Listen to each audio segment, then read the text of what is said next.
Nangrugin iti training dagiti atleta ti Lawag City para ti R1AA. Narugyan ni Timisa nga nangipateg ti panagtalek ken panarabay ti Dios kadagiti amin nga ubing ken maseknan nga makipagpartisipar iti nandakamat nga pasken.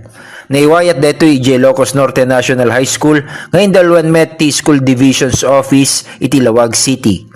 Inatendaran detoy dagiti atleta, coaches, trainers, school heads, pakairamanan ni Mayor James Brian Alcid. Malaksid iti misa, personal pa kinita ni Mayor Alcid iti trainings dagiti atleta. In every sports, the athletes always be passionate, enjoy, have fun, train, always evolve, always adapt. No, at makita yung changes in the sports, always adapt, learn from it.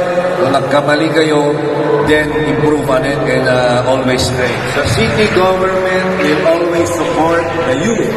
Ang laing nga sports, angin na duma-duma nga activities iti youth.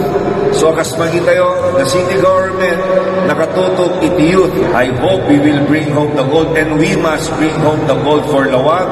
So, advance congratulations to everyone up. Thank you so much. Impasingked na ti agtultuloy a suportana iti sports ken amin a pakipagpartisiparan dagiti agad-adal a kompetisyon para iti pannakamulida a nalaing. Para iti IFM News, Idol Glenn Batuyong, Tatak, RMN.